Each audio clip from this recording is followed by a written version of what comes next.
અમદાવાદ જિલ્લાના ધોળકા તાલુકાના પવિત્ર સ્થળ એવા કોટ ગણપતિપુરાની આ ધામધૂમભરી અને પાવન ભૂમિ પર આજે પવિત્ર માસના પહેલા સોમવાર નિમિત્તે અદ્ભુત અને અલૌકિક દ્રશ્યો જોવા મળી રહ્યા છે.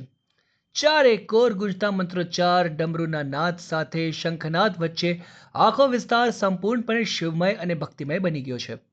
સૂર્યોદયની સાથે જ ગણપતિપુરાના ઓમકારેશ્વર મહાદેવના દર્શન કરવા માટે ભક્તોની ભારે ભીડ જોવા મળી હતી.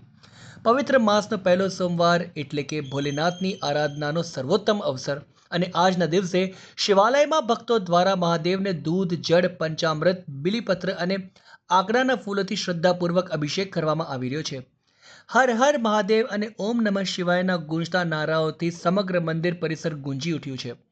બીજી બાજુ જોવા જઈએ તો ગણપતિ બાપાના ભવ્ય મંદિરમાં પણ ઉત્સવ જેવો ઉમંગ મળી રહ્યો છે. બીજી બાજુ ગણપતિ બાપાના ભવ્ય મંદિરમાં પણ ઉત્સવ જેવો ઉમંગ જોવા મળી રહ્યો છે.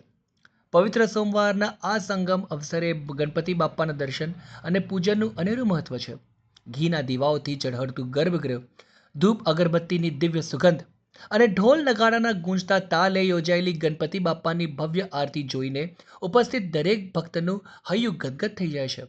બાપાના ચરણોમાં શીશ ઝુકાવીને સૌ કોઈ પોતાના પરિવારની સુખ, શાંતિ, સ્વાસ્થ્ય અને સમૃદ્ધિની કામના કરી રહ્યા છે.